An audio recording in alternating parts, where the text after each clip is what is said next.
ഇന്ന് നമുക്ക് അടിപൊളി ഞുറുക്ക് ഗോതമ്പ് വെച്ചുള്ള ഉപ്പുമാവ് എങ്ങനെ തയ്യാറാക്കേണ്ടതെന്ന് നോക്കാം.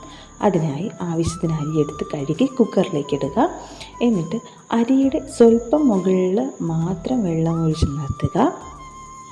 അതിലേക്ക് ആവശ്യത്തിന് ഉപ്പിട്ട് കുക്കർ അടച്ച് ലോ ഫ്ലെയിമിൽ 2 വിസിൽ കേൾക്കും നേരം വരെ വെച്ചേക്കുക.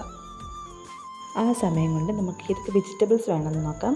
സവാള, ക്യാരറ്റ്, പച്ചമുളക്, കറിവേപ്പില, തേങ്ങ, ഇത്രയുമാണ് നമുക്ക് വേണ്ടത്. പാൻ ചൂടായി എണ്ണ ഒഴിച്ച് കടുക് നന്നായിട്ട് പൊട്ടിച്ച് അതിലേക്ക് കറിവേപ്പില ഇടുക. കറിവേപ്പില എപ്പോഴും കീറിയിടാൻ ശ്രമിക്കണം കേട്ടോ, ഞാൻ മറന്നുപോയിട്ട.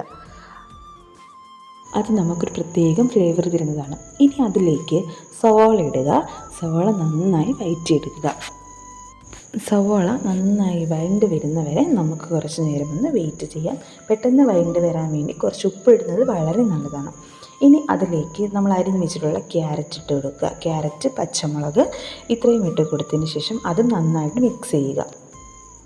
ആ സമയം കൊണ്ട് നമ്മൾ കുക്കറിൽ വേവിച്ച ഉപ്പുമാവ് വളരെ നല്ല രീതിയിൽ ഒട്ടും കുഴയാതെ തന്നെ നമുക്ക് വെന്ത് കിട്ടിയിട്ടുണ്ട്. ഇത് നമുക്ക് തമ്മിൽ ഇളക്കി യോജിപ്പിച്ച് കൊടുക്കാം.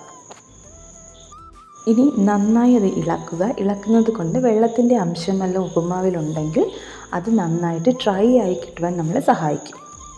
ഉപ്പുമാവിന് ഏറ്റവും ടേസ്റ്റ് തരുന്ന ഒന്നാണ് തേങ്ങ നല്ല രീതിയിൽ തന്നെ ഉപ്പുമാവിന് ഇട്ട് കൊടുത്ത് നന്നായി ഇളക്കി കുറച്ച് നേരം അടച്ചു വയ്ക്കുക. അപ്പോൾ വളരെ വേഗത്തിൽ തന്നെ നല്ല ചൂട് പറക്കുന്ന നല്ല സ്വാദുള്ള ഉപ്പുമാവ് ഇവിടെ റെഡിയായി കഴിഞ്ഞിരിക്കുന്നു. എല്ലാവരും ട്രൈ ചെയ്ത് നോക്കിയിട്ട് ഫീഡ്ബാക്ക് അറിയിക്കുക. സബ്സ്ക്രൈബ് ചെയ്യുക. Thank you.